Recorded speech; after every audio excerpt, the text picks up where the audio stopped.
What follows is drawn from the psychological principles Niccolò Machiavelli spent his life studying, and that history's most strategically powerful minds have quietly applied ever since. This is not a guide to cruelty.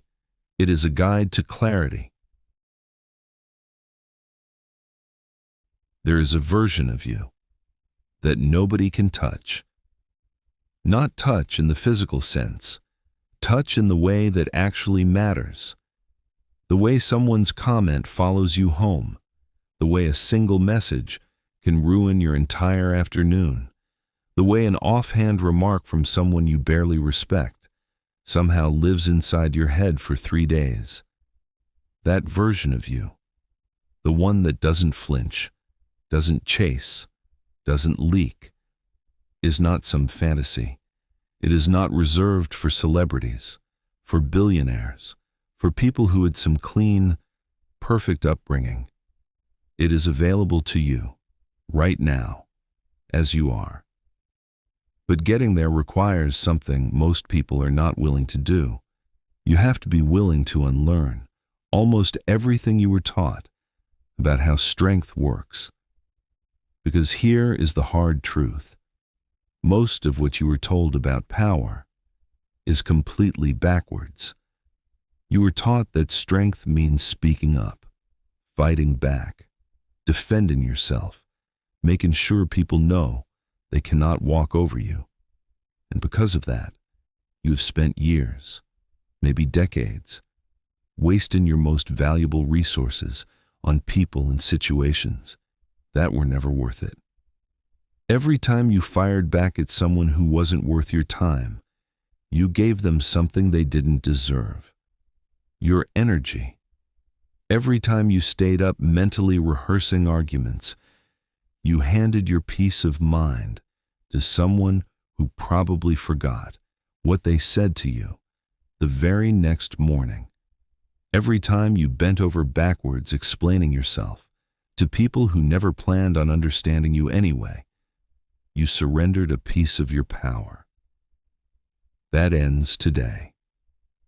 What I'm going to walk you through are 7 psychological laws, principles that Machiavelli studied, refined, and applied over 500 years ago, and that the most strategically powerful minds throughout history have understood ever since.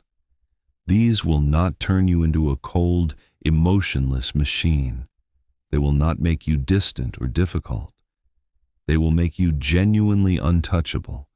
They will put you in the driver's seat of every interaction, every relationship, every situation in your life. Let's get into it. Law 1. Your attention is the most valuable thing you own. Most people think their most valuable asset is their time. But time without attention is worthless. You can have all the hours in the world, and if your focus is scattered across drama, noise, and distractions, you end up broke in the ways that actually matter. Here is what nobody tells you about attention. Wherever it goes, power follows. Think about that. Every single moment you give someone your attention, your focus, your mental energy, your emotional bandwidth, you are making an investment. And like any investment, the only question that matters is this: what is the return? When you respond to someone who disrespected you, what is the return? When you engage with someone stirring up drama, what is the return? When you spend 3 hours of your evening emotionally chewing on something a coworker said at lunch, what is the return? Nothing. Less than nothing, because you paid a cost with zero gain. Psychologically powerful people understand this at a cellular level.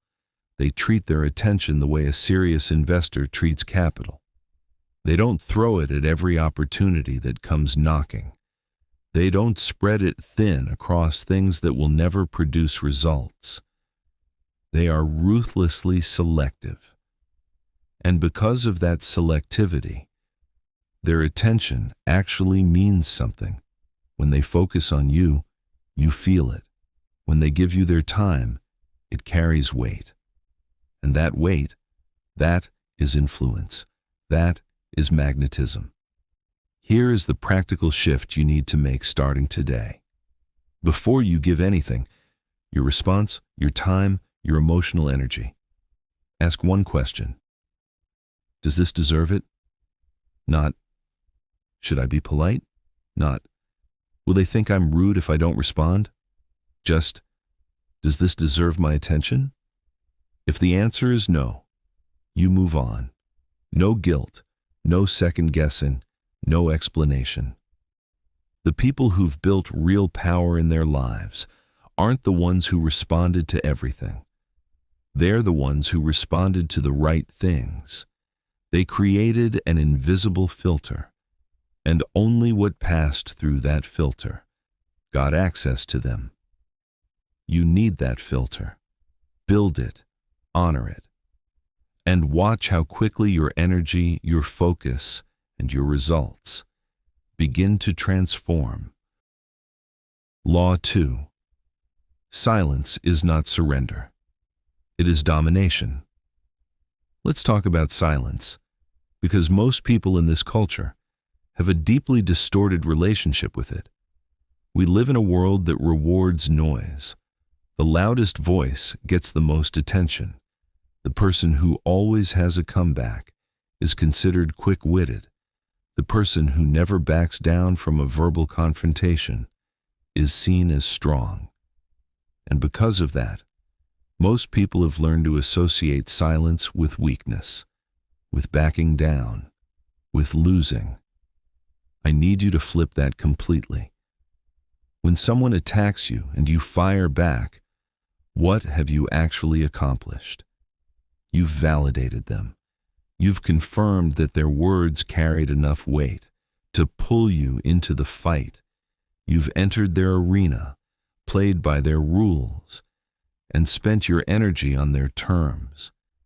Even if you win the argument, you've lost something. You've shown them exactly how to get to you. But when someone attacks you and you say nothing, everything shifts.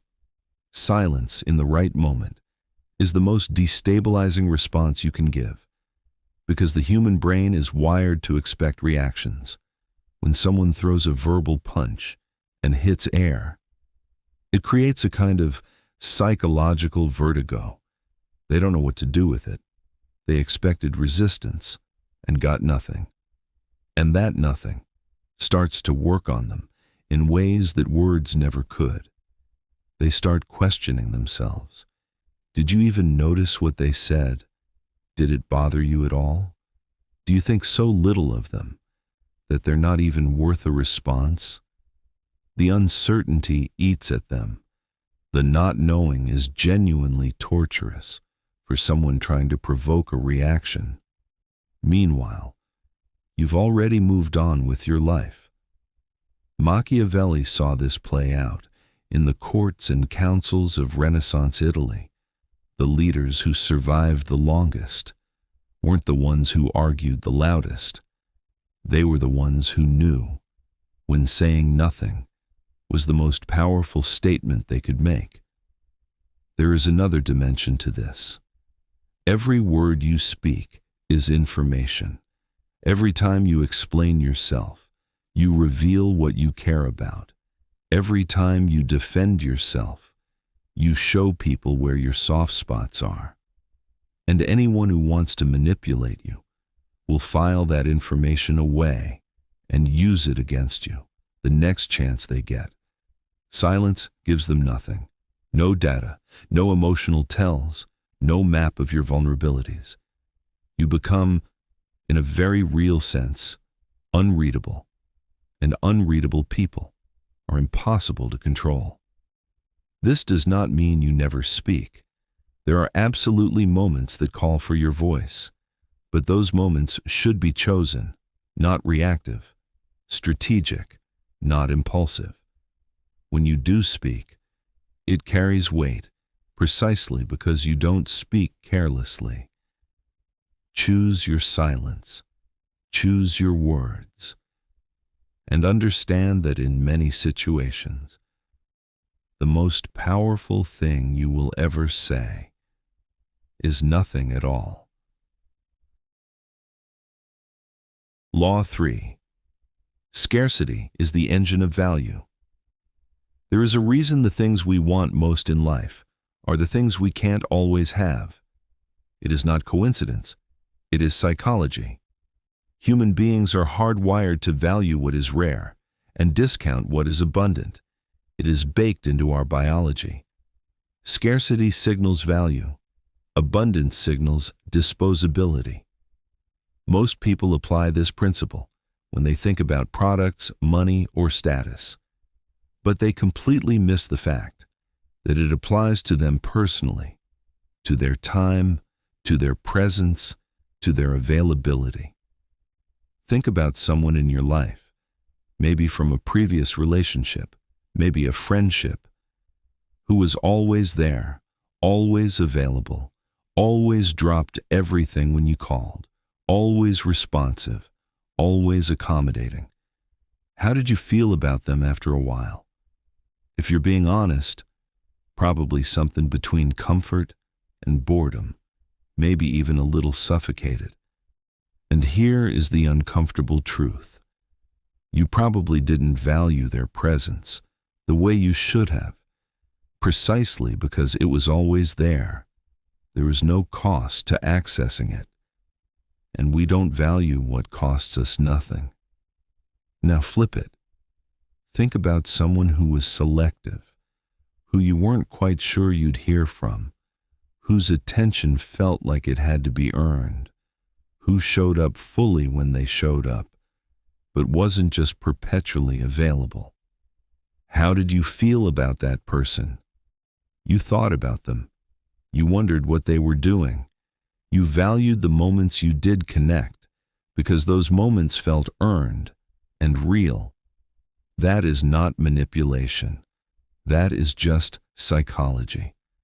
And the most strategically aware people in the world use it intentionally in their professional lives, their social lives, their romantic lives, everywhere. The principle is simple. Be present, but be selective. Show up fully when you show up, but don't be everywhere, for everyone, at all times. Stop being the person who responds to every message in 30 seconds. Stop being the one who rearranges their whole schedule every time someone needs something. Stop making yourself so constantly available that people start to take your presence for granted. Because they will. People always take for granted what feels permanent and unlimited. Instead, let your availability reflect your priorities. Be fully engaged when you're engaged, but pull back when something or someone isn't deserving of your full presence. When people start to feel that intentionality, when they realize that your presence is given, not guaranteed, your value in their lives goes up. They start working to keep you in the picture, instead of assuming you'll always be there. You don't have to disappear to be valued.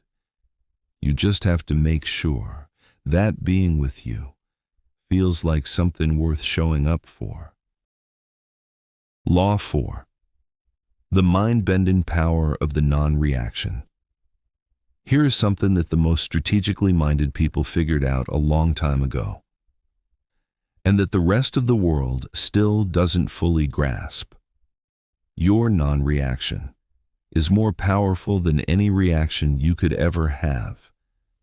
When someone tries to provoke you, whether it's a direct insult, a passive-aggressive comment, a social media jab, a backhanded compliment, they are executing a strategy.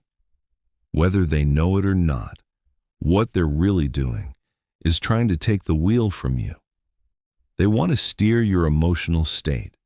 They want you angry, defensive, flustered, And the moment you react the way they intended, you've handed them control.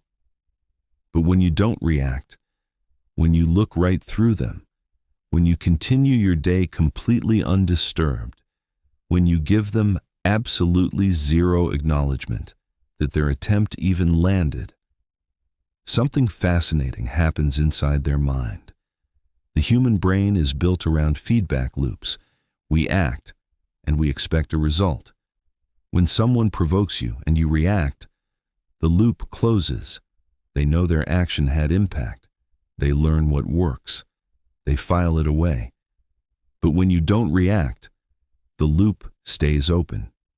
There is no closure. Their brain keeps running the same sequence over and over, searching for a resolution that never comes.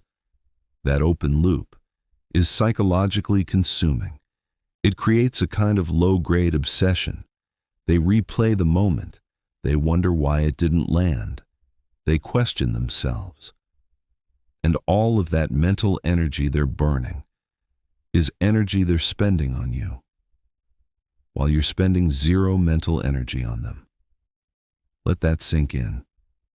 They are fighting a battle you are not even participating in, and they are losing.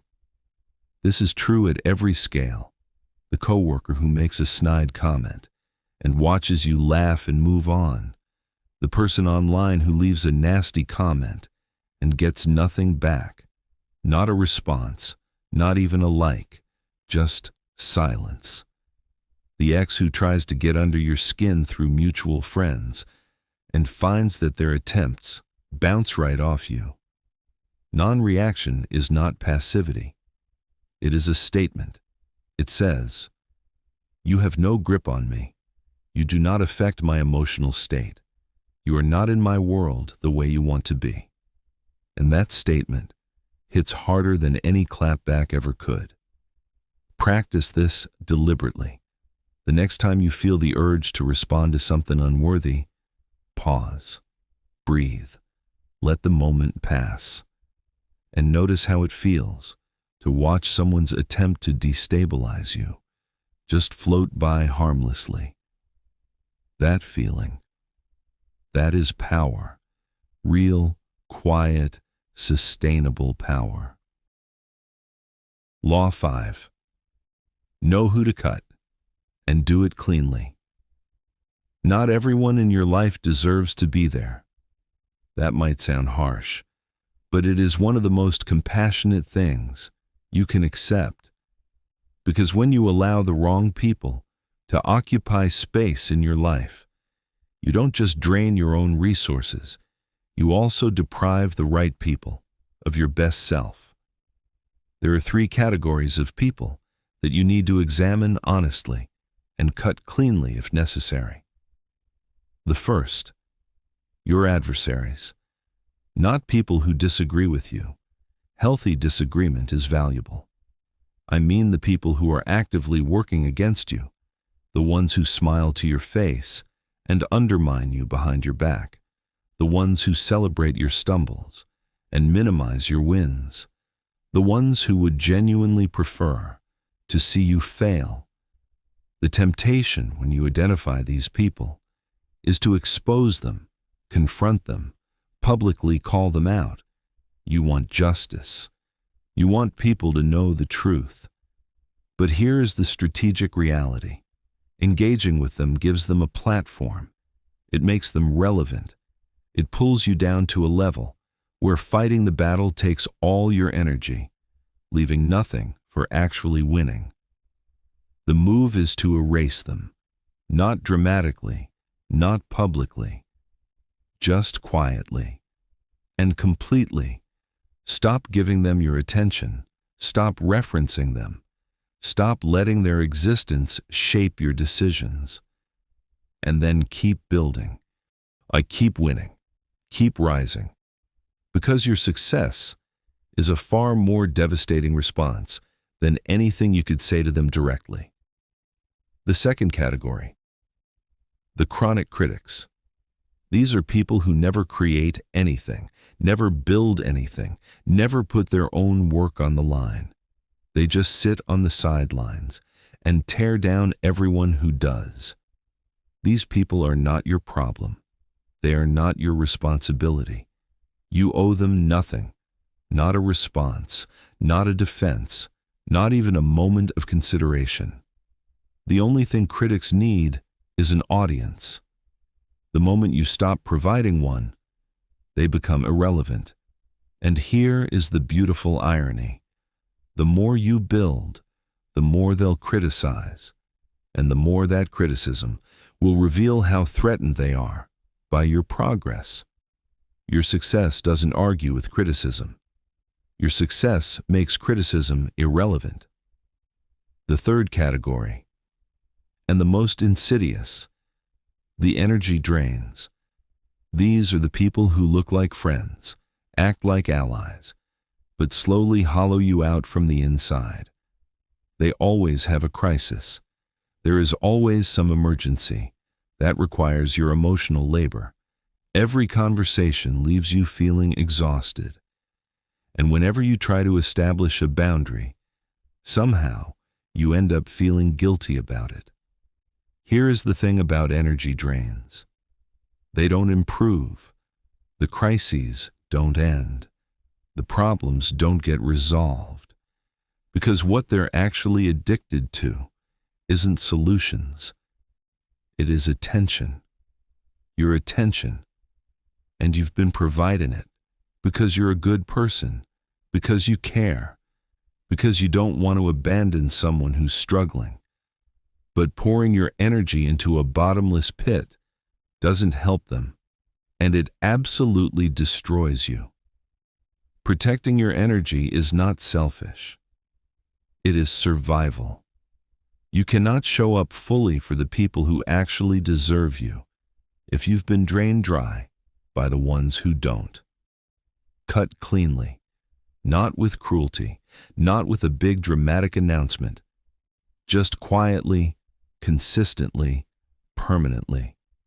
Redirect your energy toward people who add to your life rather than subtract from it. Law 6. Build a mind that nothing can penetrate. The reason people can get under your skin, control your emotions, and pull you off your game isn't because they're powerful. It's because you haven't yet built the internal architecture that makes you genuinely untouchable. That architecture has a name: emotional sovereignty. Emotional sovereignty doesn't mean you stop feeling things. It doesn't mean you become cold or detached from life. What it means is that you are the one who decides what affects you, when, and how much. External events happen, but they don't automatically run your internal world. You are the governor of your own emotional state, not the people around you, not the news cycle, not your critics, not your circumstances. Most people are the opposite of this. They are what psychologists call emotionally reactive. Someone says something mildly critical, and their whole mood collapses. Someone ignores them, and they spiral into insecurity. Someone challenges their decision, and they either explode or shut down. Their internal state is almost entirely determined by external inputs, which means anyone who knows how to manipulate those inputs has full control over them. The first step toward emotional sovereignty is radical self-awareness. You need to identify your specific emotional triggers, the precise situations, words, or behaviors that reliably knock you off balance. What makes you defensive? What makes you need to explain yourself? What makes you angry enough to do something you'll regret? What makes you seek approval from people who don't deserve to give it? Those triggers are the cracks in your armor. And whether people are doing it consciously or not, they will find those cracks and press on them. The angry person is predictable. The insecure person is manipulable. The person who needs to be right is controllable. Know your cracks. The second step is deliberate desensitization. This means repeatedly exposing yourself, mentally, emotionally, experientially, to the things that used to trigger you, until they stop triggering you, not by avoiding them, but by facing them with increasing calm. Someone questions your competence, and instead of firing up, you get curious.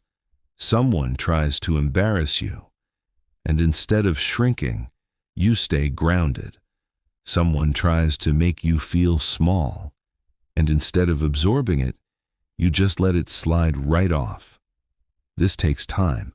It takes practice. But here is what happens on the other side of that practice. You become genuinely unmanipulable. People will try their old tactics and find they don't work anymore. And when someone realizes that their tools are useless on you, they either develop respect or they leave you alone. Both are excellent outcomes. Emotional sovereignty is the foundation that everything else in this conversation is built on. You can learn every tactical principle in the world, but if your emotional state is still being hijacked by external events, none of it will hold. Build the foundation first. Build it strong. And watch how different the world looks when you're no longer a passenger in your own life. Law 7. The art of winning without moving. This is the most sophisticated principle of all, and in some ways, the hardest to internalize, because it runs completely counter to everything our hustle-obsessed culture teaches us. Sometimes, the most powerful move is no move at all. We have been conditioned to believe that power is action, that winning means fighting, that if you're not constantly producing, performing, defending, and proving, you're falling behind. And so we exhaust ourselves. We fight every battle. We respond to every provocation. We engage every critic. We treat every challenge as an emergency requiring immediate response. And all of that frantic activity, most of it is wasted energy. Most of those battles weren't worth fighting. Most of those responses weren't necessary. And the cost of all that reactive effort is the depletion of the energy you actually need for the things that matter. Strategic inaction is the discipline of recognizing which situations will resolve themselves if you simply stay out of the way, and which ones actually require your intervention. Machiavelli called this one of the highest forms of intelligence in a leader. Knowing when not to act and developing that discernment is one of the most valuable skills you can build. Here is a concrete example. Someone is spreading rumors about you. The reactive move. Go into damage control. Reach out to everyone who might have heard. Explain yourself. Defend your reputation. Try to get out ahead of the story. And in doing all of that, you confirm that the rumors are getting to you.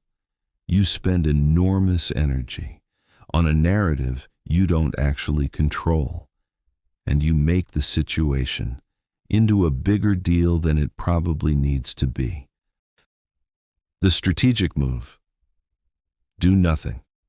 Keep showing up with integrity. Keep producing results. Keep being exactly who you actually are. And trust that in time, what is real will speak louder than what is fabricated. The people who know you will know, and the people who believe rumors over evidence weren't in your corner to begin with. Here is another scenario. Someone is clearly trying to compete with you, watching your moves, mimicking your approach, positioning themselves as your rival. The reactive move: engage the competition, change your strategy, acknowledge the rivalry, make it a race.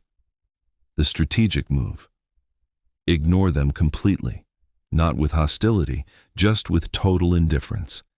Stay focused on your own path, your own vision, your own standard of excellence. Because the moment you start racing someone, you've handed them the power to dictate your pace and direction. And if you're not racing anyone, there is no race to lose. Strategic inaction is not laziness. It is not avoidance. It is the discipline of refusing to burn your resources on battles that don't serve you, so that when you do move, you move with everything you have towards something that genuinely matters. The people who master this principle develop a kind of gravitational pull that is difficult to explain, but impossible to ignore. Because they're not burning energy, trying to convince you of their value. They're just living it. They're not chasing anyone, so people chase them. They're not proving anything to anyone, so their presence feels genuinely powerful rather than performative. Your peace becomes powerful. Your stillness becomes magnetic. Your absence from petty battles becomes a signal that you are playing a different game entirely. One that most people haven't even found the entrance to. 7 laws, all interconnected, all pointing toward the same destination. Guard your attention like it is the most precious resource you own, because it is. Master silence, not as avoidance, but as a strategic tool that speaks louder than words. Make your presence something that has to be earned, not something that is just always available for the taking. Let your non-reactions become your most powerful statement in the moments that try to pull you off center. Be ruthless, lovingly, cleanly ruthless, about who gets space in your life and who doesn't. Build an emotional architecture so solid that external chaos cannot find a foothold inside you. And learn to win, not just through action, but through the strategic, deliberate choice of inaction. None of this happens overnight. Real transformation never does. But you don't need overnight. You need consistent, deliberate application. One interaction, one choice, one moment at a time. The next time someone tries to bait you into reacting, don't. The next time someone demands an explanation you don't owe them, let the demand hang in the air and walk away. The next time you feel the pull to prove yourself to someone who never believed in you anyway, redirect that energy toward someone or something that deserves it. The version of you that is genuinely untouchable is not somewhere out there in the future. It is being built right now, in every choice you make about where your energy goes and who gets access to you. Start protecting it like it matters, because it does. You are building something. Don't let people who aren't building anything talk you off your path. Now, go be untouchable. Before you go, one question. Which of these 7 laws hit you the hardest? The one that made you stop and think, I've been getting this wrong. Tell me in the comments. One word or one sentence. I read everyone.